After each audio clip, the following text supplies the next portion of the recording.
We specifically took the name Roundhouse, not necessarily from the Yaletown Roundhouse, but from the idea that most every city has a roundhouse. All of those roundhouses have been turned into community centers. So like those roundhouses, we hope we can do the same thing on air, where the community actually comes together on air and online. Whether it's audio, whether it's video, whether it's online, whether it's on a phone, the concept is Roundhouse, right? And so Roundhouse is also going to be out there. We're going to be at events, we're going to be physically set up, we're going to do remotes, we're going to be in the city. How do we help each other feel less like the other? You know, how do we learn more about who our neighbors are?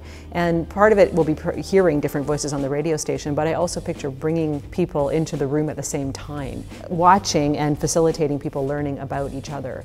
Yeah, we said when we did the application that we wanted the radio station to be inclusive.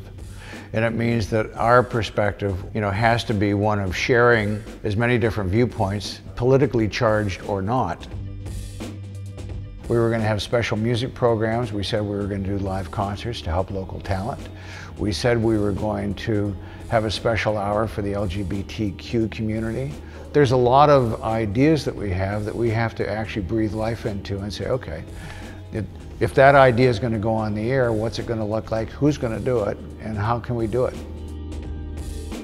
The question is how to build a team that can deliver on this vision. People who can think on their feet, who are lean-in curious, who know and understand and love the city.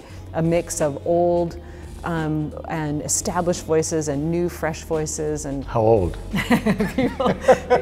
People with multi-platform talents and other people with journalism backgrounds. I mean, we're going to have a range.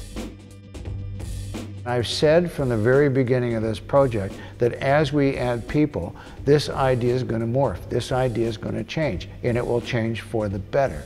We have finite resources, we're a startup, we're going to have a scrappy little team, and yet we hear really beautiful audio in our heads.